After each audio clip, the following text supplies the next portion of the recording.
move that council approve writing off utilities owing for Chum's Restaurant for 2020 in the amount of $4,202.91. Second. Discussion? I don't agree because it's the owner's responsibility to cancel the services, and this is part of the bylaw requirement. And the notice on the building was that it was going to be opening soon or what have you, so I'm not in agreement to write it off.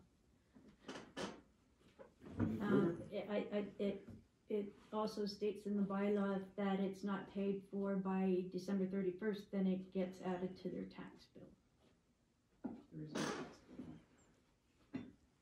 The services were turned off though, Yes. so they haven't received any services. They've, It says, Public Works have confirmed that no services are being used at the location. so, And it hadn't been used since January. so they gave notice that to cancel the service as required by the bylaw. Yes, they gave me a notice in November, but that's the new owner. And the transaction, the transfer of ownership happened in January, I believe 19 or 20th. But the new owner never developed anything there and they never used any utility. Correct, but it's still a part of the requirement of the bylaw to notify the office in writing. City of Dawson? And Councillor Pittman is, I'm assuming correct, I'm not exactly totally familiar with the bylaws, but that is the reason why this is in front of council. Yes. Because normally, we would just do that internally, but because there is a bylaw, we're asking for council to write it off. And why didn't they contact us? Well, the new ownership didn't know about these procedures. And they thought that, okay, this is not a functioning unit, therefore nothing is to be paid. And I'm not even sure if they got the utility bill until I sent out the overdue notices. In a lot of municipalities, when you've asked for a water shut off, it automatically cancels your utility billing. We don't have that set up. Yeah, and the other argument would be that this, even though they didn't use and they didn't know they have to announce, again, I would be inclined to be in agreement with Councillor Pittman that utility bill should have been a transfer of reconciled through the purchase of the property done through the lawyers. So that would be my argument, but now we are here and the people said that, well, it's a bill that we didn't incur, now we have to pay. So that's why we brought it to the council. So there was a transfer of ownership, the water service was shut off. They were under the assumption that that automatically canceled the billing, which is why this is in front of council. So does that normally occur in other municipalities though? That Yes. the transfer closes it? No, not the transfer, but when they ask for a water shut off, that cancels it, and it didn't with us. Okay. So they weren't using services. No, they were not. They were not. We didn't provide them with any, okay. When was the service shut off? Oh boy, Well, when they gave me the notice on November to shut it off, temporary shut off, I gave the notice to Steve, to our public work, and he said that, well, that had been done back in January. January of 20? Of 2020. Okay. Right. So he said I don't have to do anything because it's already done. Perfect. I don't know based on what request, but it had been done. Any further discussion?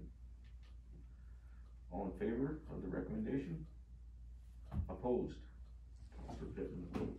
You can go ahead. Thank you. COVID-19 safe restart.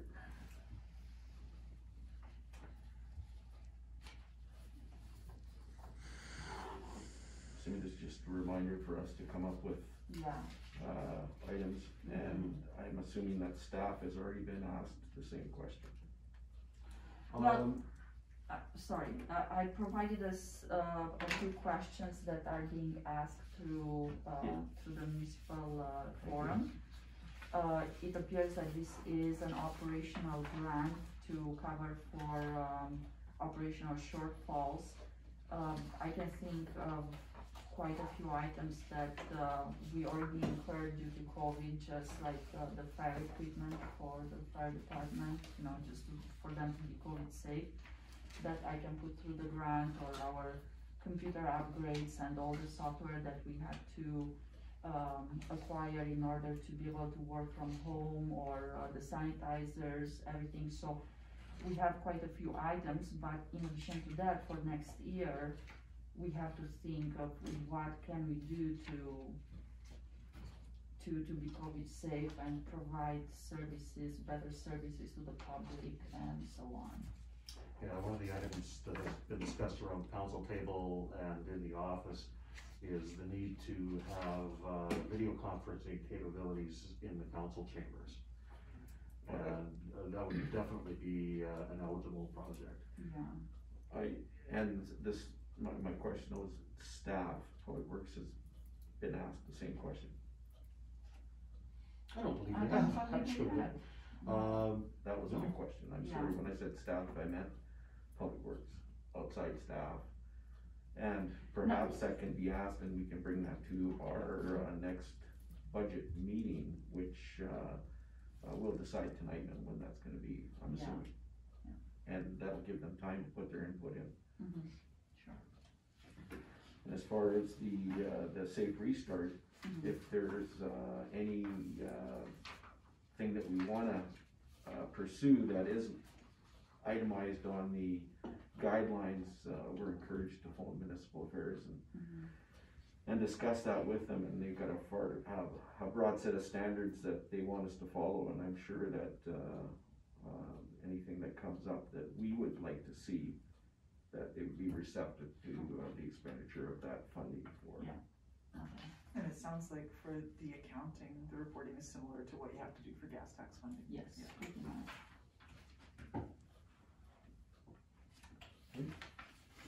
Anything further? Policy and bylaw review, myself and Councillor Peters. Peters, I'd like to move that we adopt Village of Cache Creek zoning amendment bylaw 822-2020, a bylaw to amend the Village of Cache Creek zoning bylaw number 423/1990. Second. discussion? All in favor? Carried.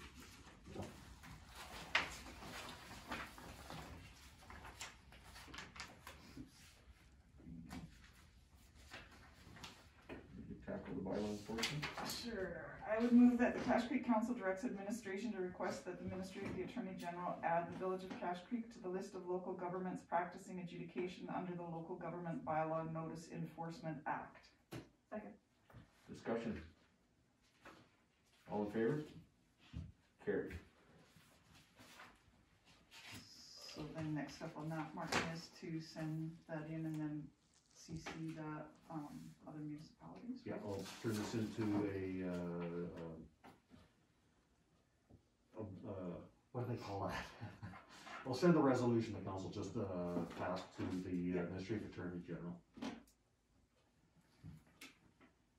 Thank you. And then, I move that, Cache Creek Council rescinds the original budget presented for the bylaw enforcement officer that was passed on November 9th. And that we approve entering into the, and that was the, that the council approve entering into a 5-year intercommunity bylaw enforcement agreement and commit to $50,000 for 2021 and $30,000 for each subsequent year. And that Cache Creek Council then adopts option 2 of the budgets presented for bylaw enforcement. I think that was a mouthful. Second. Discussion? So we're going to spend 60,000 instead of 50? No, we're spending less. Okay.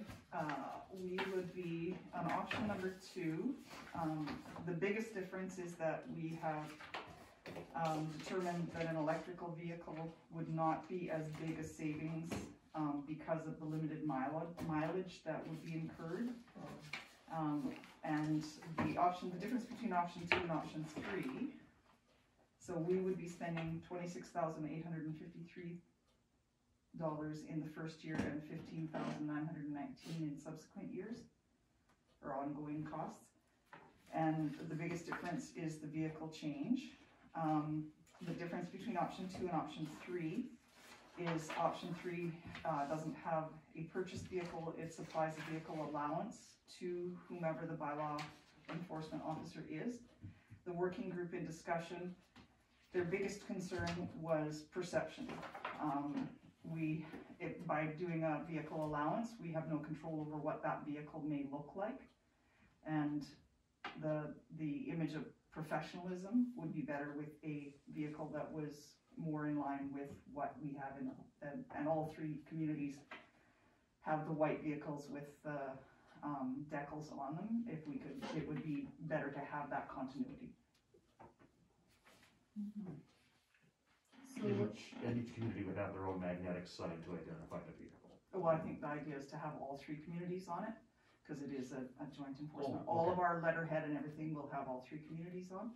So it will be similar to this. So it has Ashcroft, Cache Creek, and Clinton on it. That's our working group letterhead. Perfect. Yeah. Councillor Pittman. The other related costs, I see that we are going to, based on 4 days a week, so we would be having the bylaw officer for 1 day a week, so at 25%. So why aren't the other related costs shared at 25%? The only cost that's shared is the wage, because that's the only cost that would be different. So because they would have the bylaw, Ashcroft would have the bylaw officer, I'm having trouble with that word today. Bylaw officer 2 days, that's why they're paying 50% of the wage. The rest of the costs are costs that would be incurred regardless whether they were 1 day a week, 2 days a week, or 5 days a week. They still have to have a laptop, we still have to have a legal review, we still have to have training, they still have to have a uniform, no matter how many days they work. So the rest of the costs, that's why they're split 33 1/3 each, is because they are not related to how many days they're working. So what's our first year cost? $26,853, And then and then 16 afterwards? 16,000 estimated moving forward. Yeah, that always goes up. We, like I said before, we're fortunate in that we have a CAO, Daly from Clinton was a bylaw enforcement officer for a number of years, and he gave valuable input into these numbers because he knows from experience. He also, on the adjudication costs estimates, he said he was up north, and the average cost per adjudication was between $300 and $350. And in the 7 years that he was a bylaw enforcement, they went to adjudication 6 times. So it's not, most are resolved in-house. How many bylaw infractions do we have in a year? Complaints. You can bring that back to the next meeting. Yeah, I wouldn't be able to answer that question accurately, and it would vary from year to year in any case, but. Okay. The other thing the working group is considering or putting into when we're estimating this is the first year is definitely going to be far busier than subsequent years, because once people become aware that we do have someone that's actually following through on complaints, that the compliance people will comply more readily than they have in the past, because there hasn't been any consequences, so. And to build on that, I think we're going to be getting a lot of complaints up front, because right now, we don't really have any teeth for most of our bylaws, so it's just we write a letter and hopefully people will comply. So I think a lot of the people that might complain or give us a notice of a bylaw infraction are choosing not to do so because they don't think anything will happen. The important component to what we're pursuing is that the ticketing aspect of our bylaw allows the RCMP to deal with the infraction right there and then. And that's critical to making the bylaw enforcement program work. They will have copies of the bylaw, ticket books, so that when they get a call on a weekend for a noise complaint, for example, they can actually ticket on site. They're quite excited about this whole process, so. Cause right now, they just go and they can knock on the door, but that's all they can do. Yeah, they don't have any teeth either. So, Sergeant Engman was very, very excited that we were doing this, so. Okay. Any other questions? Any further? You just, all in favor, sorry? Opposed? Councilor Pittman opposed.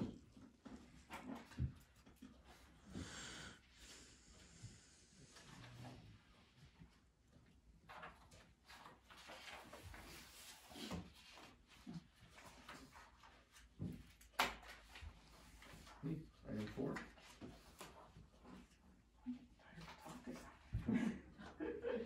I move that the Village of Cache Creek 2021 utility rates bylaw number 823/2021 be given first reading as presented.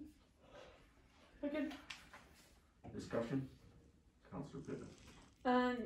From what I understood, the CFO was to provide a financial report on the effects of the suggested rate change for council to review at the next preliminary budget meeting prior to making this decision.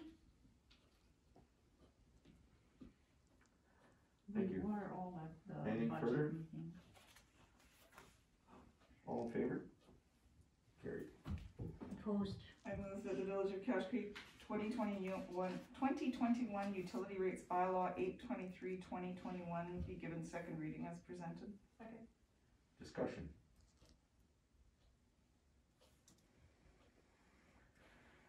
All in favor? Carried. Opposed. Move that the Village of Cache Creek 2021 utility rates bylaw 823/2021 be given third readings as presented. Second. Discussion? All in favor? Carried. Opposed.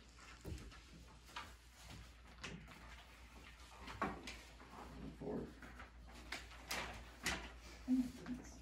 Somebody else can come. Not my committee. Are you looking for a motion on that, Martin? Yes, please. I would move that commencing in 2021, all new Village of Cache Creek bylaws be numbered as follows: administrative 1-, financial 2-, utilities 3-, facilities 4-, regulatory 5-, and land use and development 6-. Second. Discussion? Are we gonna be able to, I guess as we rewrite or amend bylaws, would those then be put into that numbering sequence as well? The older ones would not, the new ones would be. As they're, but as we amend old bylaws, we'll Yes. be able to do that? The amended bylaw would be under the new 1-, numbering formula. yeah, okay, thank you. And, to go along with that, I'm going to, at least for the first little while on this, resist as much as it makes sense, being just amendments. It would be a whole new bylaw so that we start this numbering process, rescind all previous ones and start fresh. Anything further?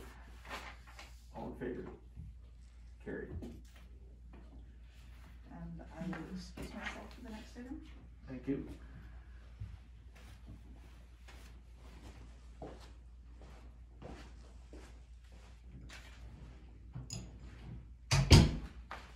My reason is I'm on board of directors of the team. Thank you. Public Works and Community Facilities, myself and Councilor Cooper, or Councilor Defoe. I would move that council receive and file a letter from the Ash Creek TV Society and direct staff to research costs to clean and sanitize the building. A second. Discussion? I'd like to see them clean it up, but I guess if they're not going to, Or help with the cleanup yeah. to alleviate some of the costs. Part of the reason that, doing this is because they don't have enough people to do it. A good number of their members are either elderly or infirm, and more important than either of those is that mice have been in there are mice feces in there, and there is, although small, there is always a possibility of something like hantavirus being in there. That's why we will need someone with some specific equipment to clean that out. Thank you. So that will be our public works department's. No, it will not. We would, that's why you need to research costs. Yeah, and, I see it's, do they have equipment there? They don't have any usable equipment. There may be some old equipment in there. My understanding is that the equipment that was used was donated to Hub. We might find something vintage there. Old members.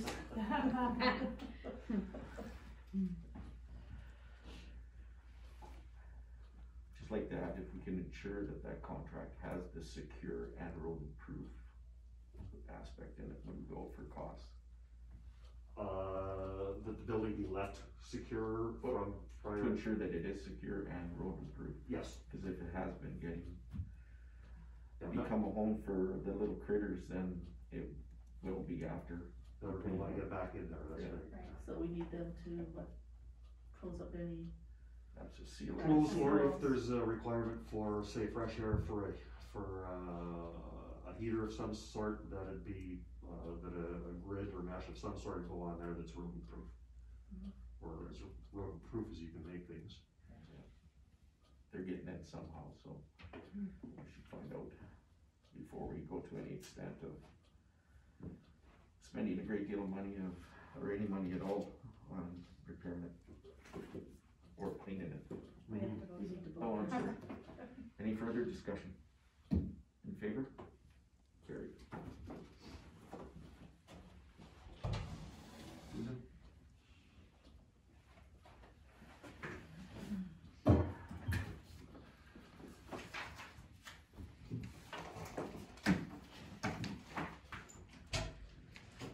Any further under public works, community facilities? None? Village services and liaison.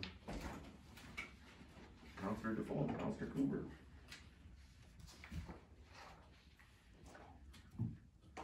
I don't think we need a motion on this, but the recommendation is that council provide any comment or corrections to the housing needs assessment to the CAO to forward to the consultants to assist in preparing the final draft of the housing needs report.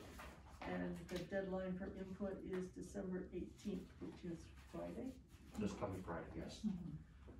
Yeah, that does not need a resolution. This is just an advice piece to council. If you do have any comments or questions or concerns on the report, which is included in tonight's agenda, if you could get back to me by Thursday, that will give me time to put them together and forward them to Mackala for inclusion in the report. Thank you. Nick, go ahead. Oh, You have something further? yeah, I Sorry. was just going to say, if we're done with that, I just have a really quick report on a recent Gold Country meeting. Perfect. December 8th, online has been for quite some time now.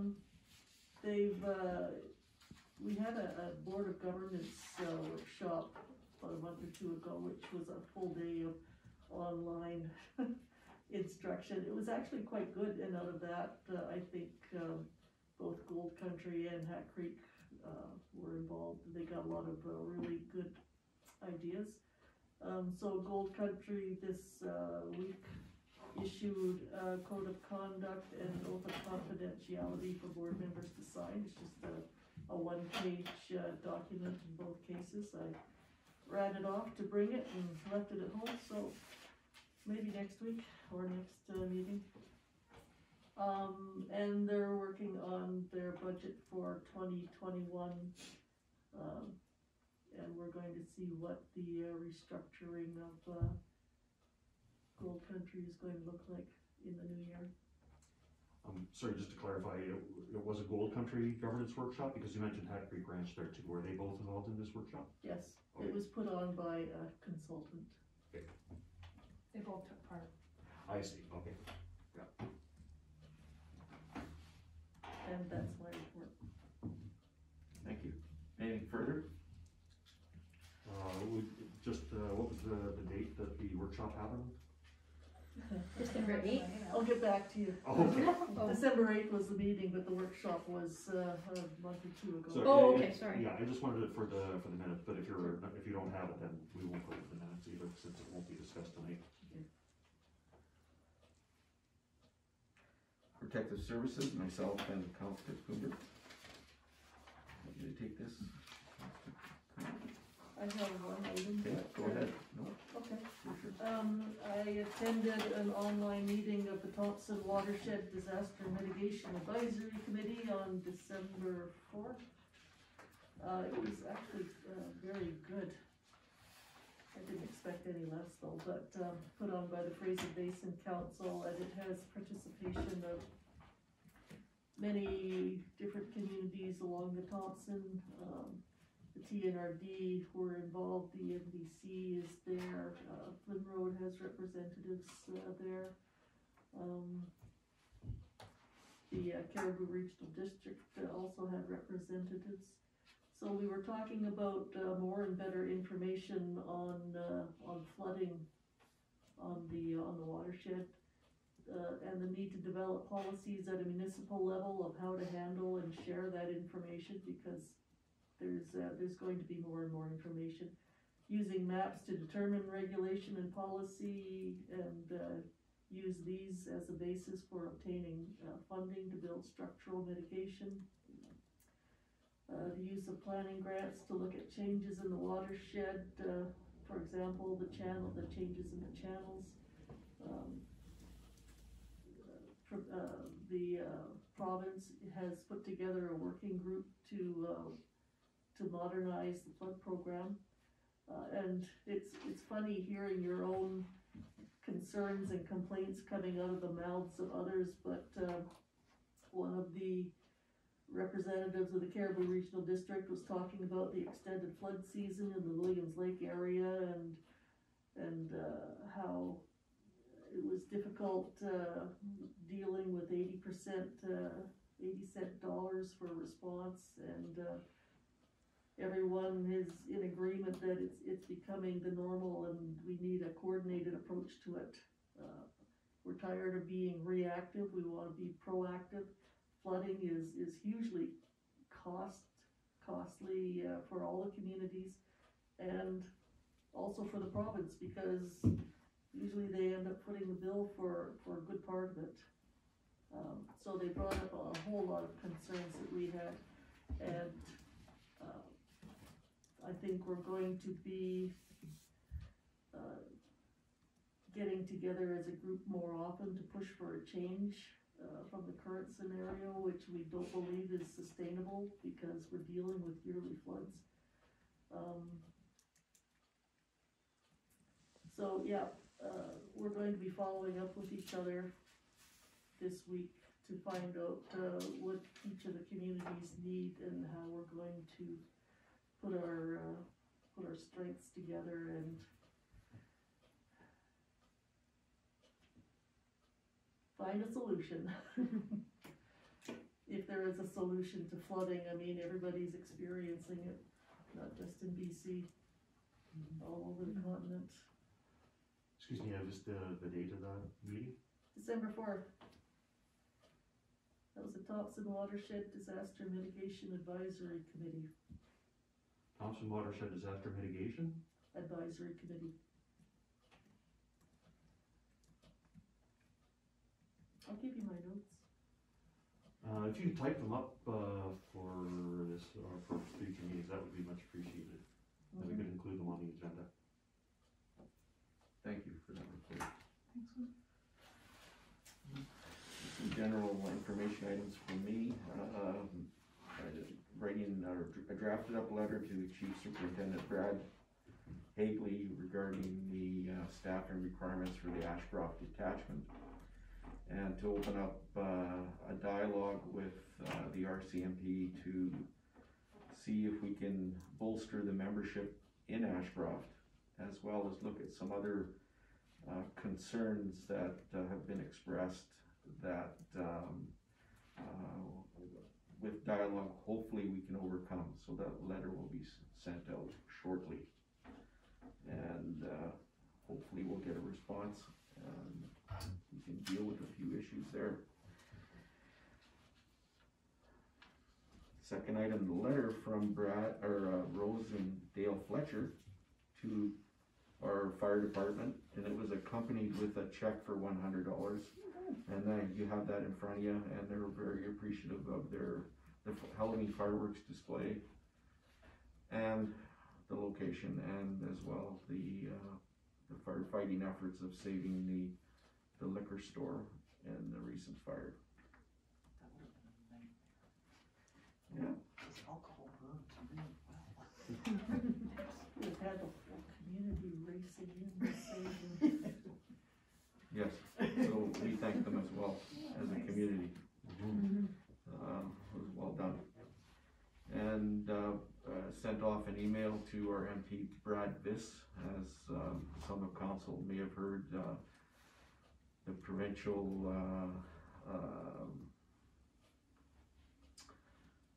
Mr. Horgan and the rest of the leaders in the various provinces across the country are meeting with the federal government regarding healthcare transfer payments, and wanted to touch bases with him regarding our last meeting that we had as a council regarding our concerns, the way that the healthcare funding federally is distributed to the province, the transfer payments, and the subsequent legislation that we would like to have to ensure that rural British Columbia gets treated fairly in the healthcare scheme of things, and that the dollars are found, are able to find their way to the rural health care system, and the legislation that has to happen at the federal level and not at the provincial level. And the timing is right for that discussion. He's assured me that he's going to do a number of things. Also bring up the tenure of doctors, their stay in Ashcroft from 2 to 3 years to a longer period of time, so they can be ingrained in the community. And I think the biggest one is to act on our behalf to talk to Mr. Horgan about the campaign promise that he or the prospective candidate and then the Fraser Lower Nicola promised that we would have 24-hour emergency care in Ashcroft if the NDP got elected, and if he, and in particular his right. So he's gonna do that on our behalf, and the timing is right for that, in my opinion.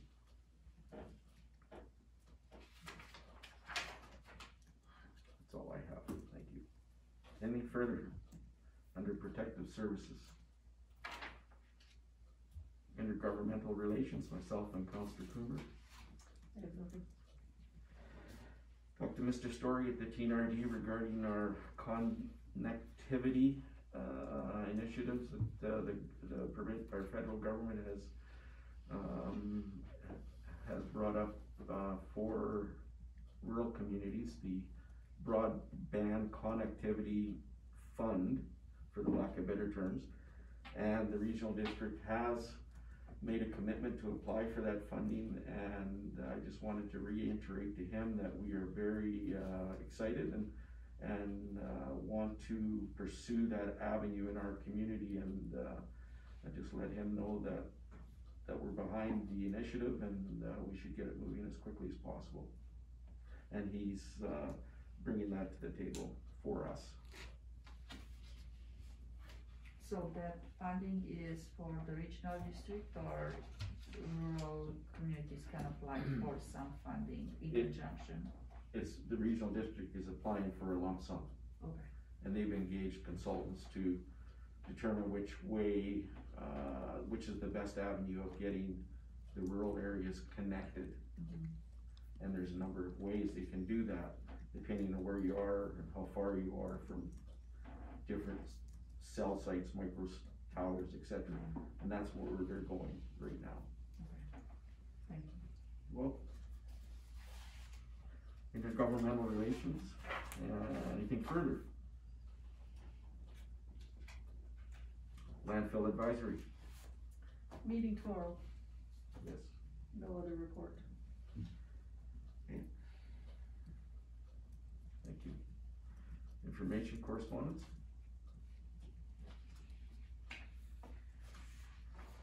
Receive and file. Move to receive and file a letter on Christmas hampers. Second. Discussion? All in favor? Carried. Correspondence from Mr. Lewis be received and filed, and that he be sent a letter in response outlining the village's current initiatives in this regard.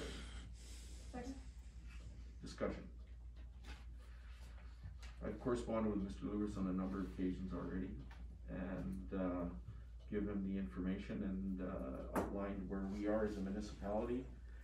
And in my opinion, we are in a position where we have federal and provincial criteria that take the overall initiative to come up with a flooding response for our area.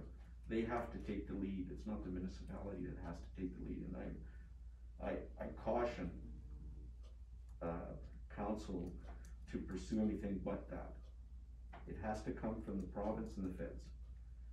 We're dealing with waterways and Department of Fisheries and Oceans and the provincial and federal regulations, and we have to follow their lead.